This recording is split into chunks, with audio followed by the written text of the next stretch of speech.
Bonsoir, bienvenue dans cette session d'information de la télévision Bonferré. La mission d'appui au programme Kandaji de la Banque mondiale a effectué hier mercredi une visite sur le site du barrage de Kandaji. Objectif de cette visite est de s'enquérir de l'état d'avancement des travaux au niveau donc du barrage de Kandaji. Youssouf Haidara et Omar Bokari pour les précisions. La visite de la mission d'appui au programme Kandaji de la Banque mondiale a tout d'abord concerné le village de Sanguili, un village qui fait partie des sites qui ont été réinstallés. Sur place, il a été question de savoir la situation des conditions sociales dans lesquelles vivent la population relogée. Et donc, en fait, on a pu apprendre beaucoup de choses dans nos discussions avec la communauté, notamment que la disponibilité des services de santé scolaire, la sécurité associée à ces villages amène beaucoup d'arrivées de population, des gens qui viennent s'installer. Et ça augmente la demande de services pour les services de santé, services scolaires, etc. Donc, on échange avec les autorités locales pour voir dans quelle mesure ils ont besoin d'un appui pour pouvoir accompagner les changements dans leur communauté. La délégation s'en est rendue par la suite sur les installations du barrage. La mission s'est dite satisfaite des avancées des travaux qui sont environ 27% de leur exécution. C'est toujours un plaisir de venir ici et de voir le progrès. On a fait beaucoup de progrès dans les dernières quelques années. Les travaux physiques pour le barrage, ils avancent très bien. Et également les travaux de digue et la centrale. Et on va féliciter la BK et également l'État nigérien pour avancer à telle vitesse et tel progrès. Nous avons passé d'abord par la digue, qui est une partie du barrage qui s'étale sur 8 km, qui est au niveau de la fondation. Et là, nous sommes au niveau du barrage, du corps du barrage, qui est constitué d'une partie BCR, qui est là, une transition entre la digue des terres et le barrage lui-même en béton et la centrale. Pour le directeur général par intérim de l'agence du barrage de Kandaji, la visite de la mission de la Banque mondiale est une satisfaction et ça les réconforte dans l'élan que l'ABK s'est fixé pour respecter le délai de la remise du barrage en 2025. Qui ressort de la première journée de réunion et de la deuxième journée aujourd'hui qui est une visite de terrain, c'est qu'il y a une satisfaction totale. Le point sur lequel nous sommes surtout en train de discuter, c'est par rapport à une mise en eau anticipée du barrage qui puisse nous permettre donc de faire fonctionner la centrale, produire de l'énergie avant la fin de la mise en œuvre du par le plan d'action de réinstallation. La mission d'appui au programme Kandaji de la Banque mondiale est à Niamey depuis le mardi dernier et séjournera pour une semaine. La visite sur le site du barrage de Kandaji fait partie d'un des points de l'agenda de cette mission. Sous financement du gouvernement allemand à travers la GIZ, s'est tenue ce matin la rencontre des partenaires pour la mobilisation des financements du secteur privé et des institutions financières en vue d'accélérer la mise en œuvre de l'initiative AFR 100 au Niger.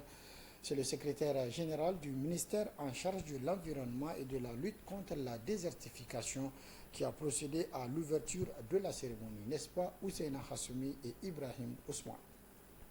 Pour répondre aux engagements des pays envers l'initiative pour la restauration des forêts et paysages forestiers, initiative AFR100 et le défi de Bonn, les partenaires à travers cette rencontre veulent mobiliser les investissements du secteur privé et des institutions financières en vue d'accélérer la mise en œuvre de l'initiative AFR100 au Niger.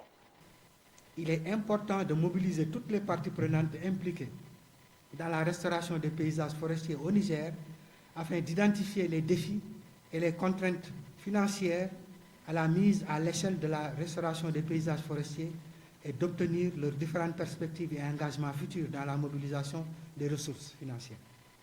En outre, les questions liées aux politiques qui entravent l'investissement du secteur privé et des institutions financières dans la restauration des paysages forestiers au Niger doivent être discutées pour engager les décideurs politiques à trouver des solutions au goulot d'étranglement. Il est également nécessaire d'évaluer les engagements actuels et futurs du secteur privé et des institutions financières à investir dans la restauration des paysages forestiers au Niger. Membre de la Grande Muraille Verte, mais aussi des 34 pays africains de l'initiative AFR100, le Niger, à travers le ministère de l'Environnement et de la lutte contre la désertification, au vu de ses expériences, réitère son engagement à relever les défis environnementaux dans la gestion durable des terres.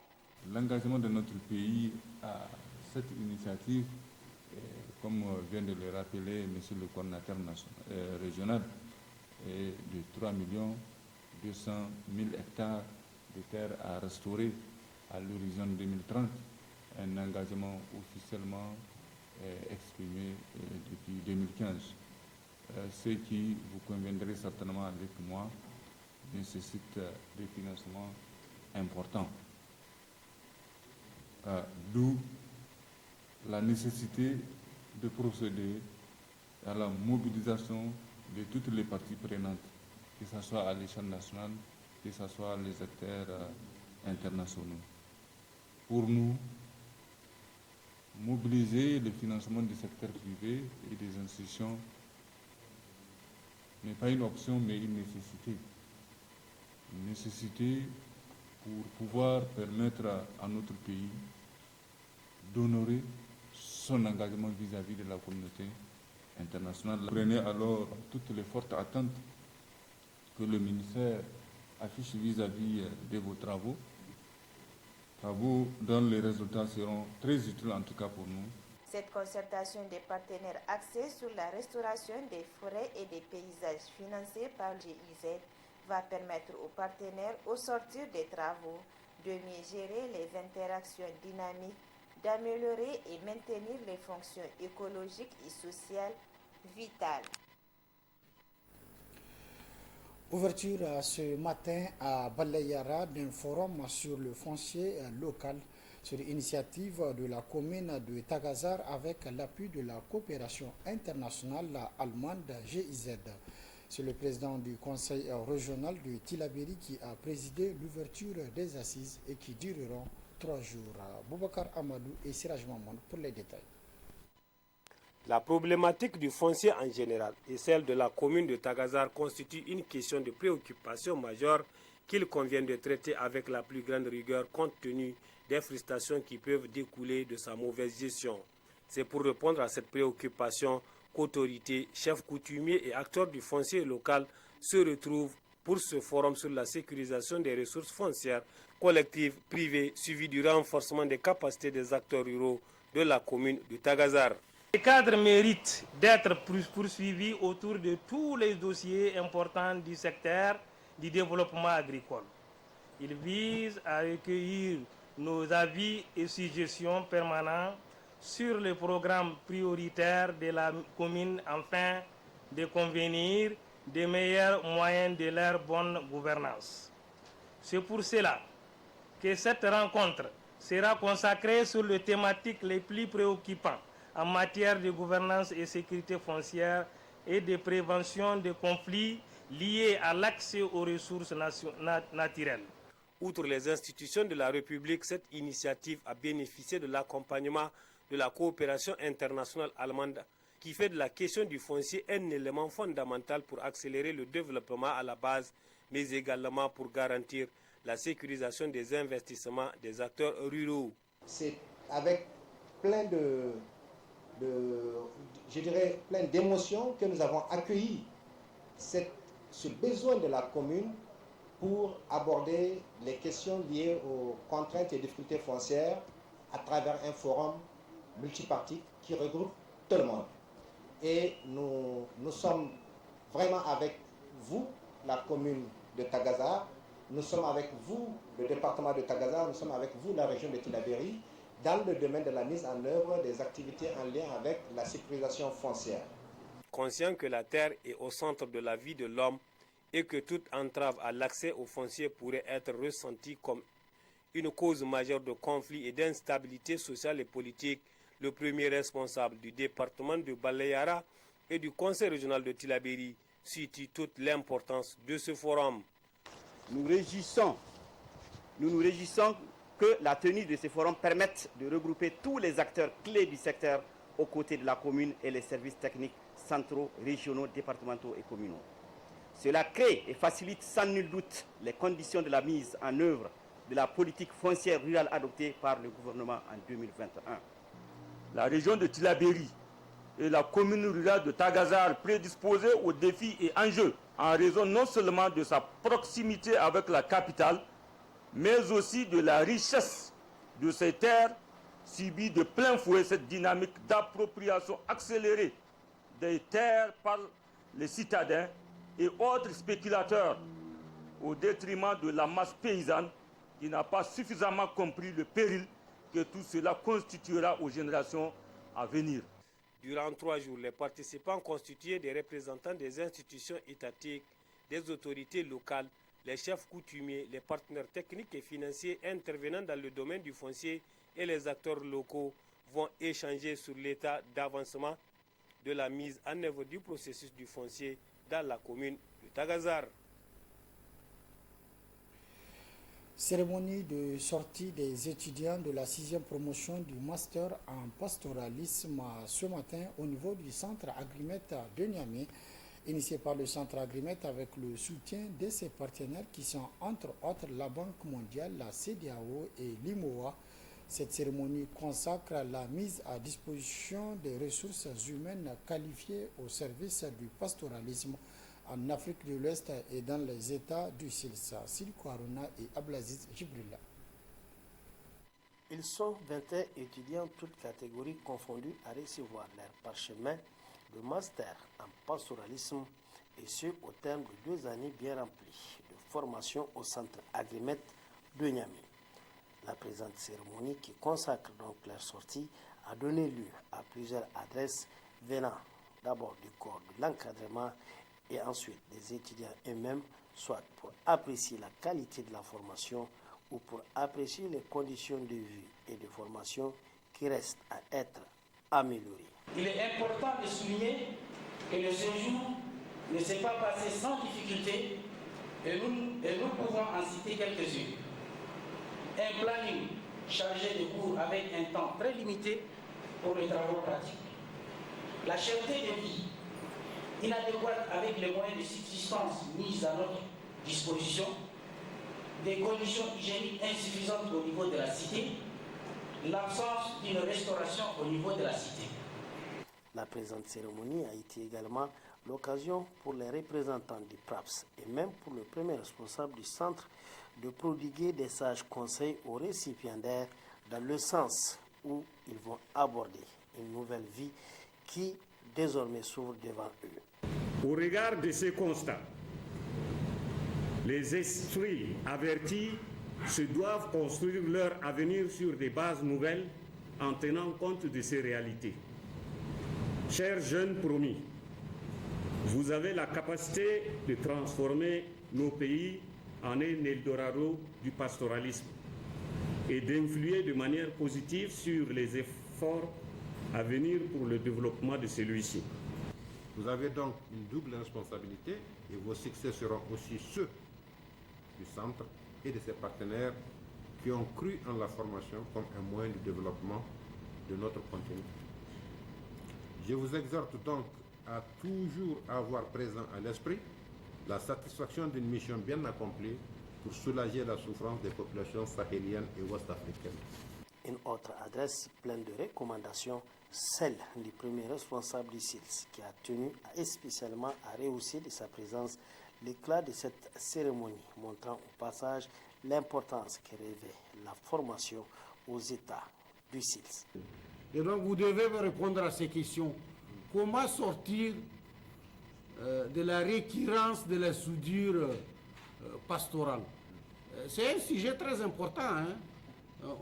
Le SILS donne les informations pour anticiper la question de la gestion des risques. Mais pour moi, un des défis, c'est comment sortir de la crise récurrente. D'ailleurs, je suis invité à intervenir dans un panel la semaine prochaine, justement pour aller au-delà de ce que nous faisons aujourd'hui, de ce que les États font, surtout toute cette réponse dans l'urgence aux préoccupations des éleveurs. La cérémonie qui s'est achevée comme elle a commencé dans la joie et la bonne humeur a vu également la remise des cadeaux aux récipiendaires les plus méritants de la promotion. Une dernière étape avant que la dite promotion n'aille faire ses preuves sur le terrain. 2 filières du master en sciences infirmières et obstétricales, administration et gestion des services de soins et santé communautaire enseignées à l'Institut supérieur de santé ISS ont été donc reconnues par le CAMES. Cette nouvelle annonce a été faite ce matin par l'administration de l'Institut en présence également de la presse. Le compte rendu avec Echat Mamadou et Ibrahim Midi. L'Institut supérieur de santé ISS, à l'issue d'une évaluation conduite par les experts du Conseil africain et malgache pour l'enseignement CAMES, obtient l'accréditation de 2 filières du master en sciences infirmières et obstétricales. C'est avec fierté et reconnaissance que le premier responsable de l'Institut annonce la nouvelle. En effet, en déposant un dossier auprès du CAMES pour qu'un diplôme soit évalué par des experts qui viennent sur place pour observer les conditions d'enseignement et le contenu de la formation, l'Institut supérieur de santé confirme son objectif ultime d'assurer la qualité des offres de formation. Par ailleurs, selon un ancien secrétaire général du CAMES, seul 1/3 des écoles privées qui déposent des demandes de reconnaissance de leur diplôme arrivent à avoir cette reconnaissance. Par la suite, Abdourazak Adamou Djaougou, directeur général de l'ISS, explique les avantages que cette distinction, tant convoitée par les écoles et universités de la place. Au plan académique, cette reconnaissance offre une meilleure gestion des services de qualité, des services académiques, la transparence et l'éthique, la reconnaissance nationale, régionale et internationale, les mobilités, c'est-à-dire les mobilités des enseignants et les mobilités des étudiants, le transfert des compétences. Au plan académique, c'est-à-dire là, on parle des enjeux marketing, cette reconnaissance offre un rayonnement et une attractivité. Ça permet de faciliter l'insertion professionnelle des étudiants qui seront titulaires de ces diplômes à travers les 17 pays du CAMES et même sur le plan international. Administration et gestion des services de soins et santé communautaire, ces filières du master en sciences infirmières et obstétricales, ainsi reconnues par le CAMES, intervient 4 années après la reconnaissance du diplôme d'épidémiologiste d'intervention pour leur collaboration et services rendus au sein de l'Institut, particulièrement au cours du processus d'accréditation. Des témoignages officiels de satisfaction ont été rendus aux instituteurs et autres personnes ressources. Autre aspect de cette édition, avec ce lancement officiel, ce matin, les épreuves sportives du BEP du CAP à session en 2023. Cette année, au plan national, ils sont plus de 16 000 candidats à affronter ces épreuves. D'autres précisions dans ce reportage.